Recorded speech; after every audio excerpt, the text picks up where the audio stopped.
Hi guys, welcome. आज हम बात करेंगे 9 इमोशंस के बारे में, जिसको हम लोग हिंदी में 9 रस भी कहते हैं। अब ये जो 9 इमोशंस हैं, दो प्रकार से इनको विभाजित किया जा सकता है। एक फिल्म के हिसाब से। कैसे?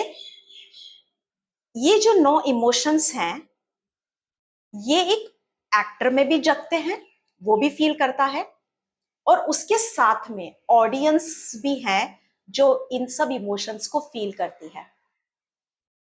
ओके, तो दोनों में बहुत डिफरेंस हो जाता है। बहुत सी बार कॉमेडी मूवीज में एक एक्टर फील कर रहा होता है पेन, दर्द, दुख, पर उसको इस तरीके से बताया जाता है कि ऑडियंस का इमोशन हंसी रहता है, हास्य रहता है, खुश होता है वो देखकर।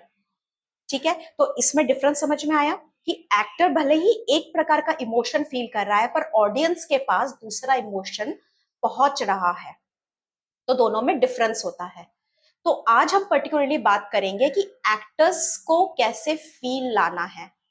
बहुत सी बार हम लोग सुनते हैं कि फील में नहीं था वो, ओवर एक्टिंग हो जाती है जब वो फील में नहीं है। नेचुरल एक्टिंग उसी को बोलते हैं जब हम लोग कोई महसूस करते हैं और फिर एक्ट करते हैं।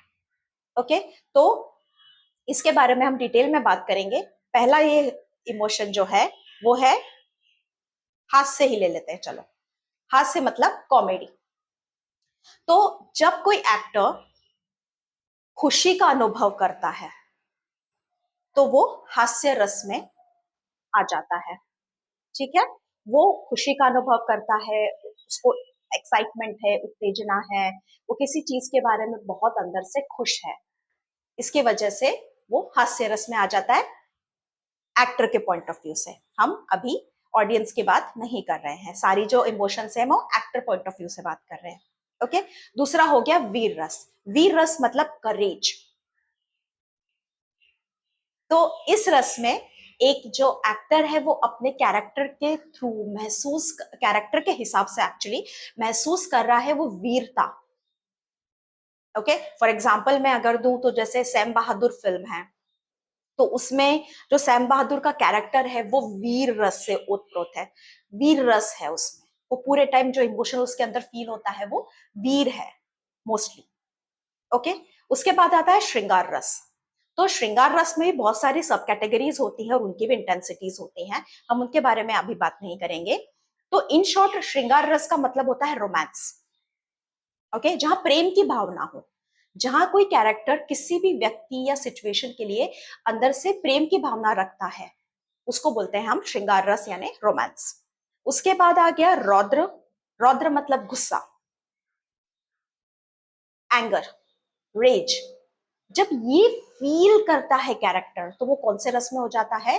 वो रौद्र रस में हो जाता है। इसकी भी इंटेंसिटीज है जो हम लोग बाद में देखेंगे। उसके बाद आता है शांत रस। शांत रस का मतलब होता है काम, जहाँ जो कैरेक्टर है वो बिल्कुल काम महसूस कर रहा है। फॉर एग्जाम्पल जैसे कोई संत या कोई प्रीस्ट, इन लोगों के जो कैरेक्टर्स होते हैं वो शांत रस में होते हैं। जो कृष्ण का कैरेक्टर हमेशा शांत रस में होगा।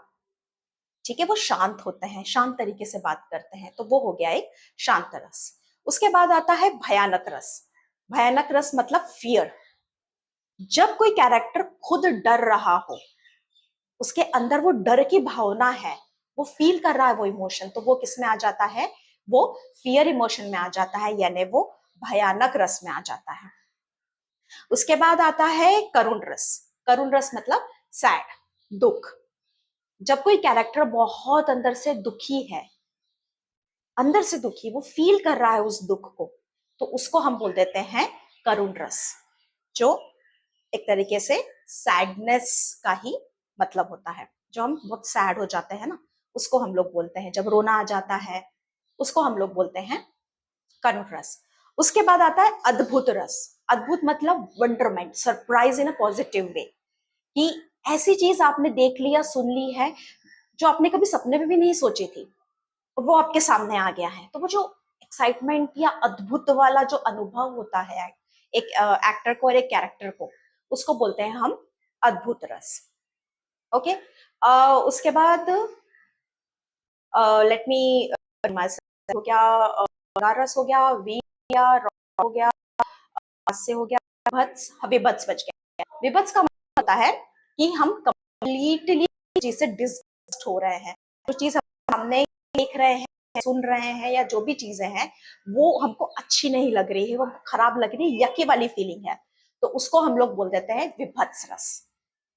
ओके, तो ये बेसिकली 9 रस होते हैं जो ब्रॉडली कैटेगराइज्ड हो गए हैं एक आर्ट फॉर्म के लिए। ओके, तो दैट्स इट।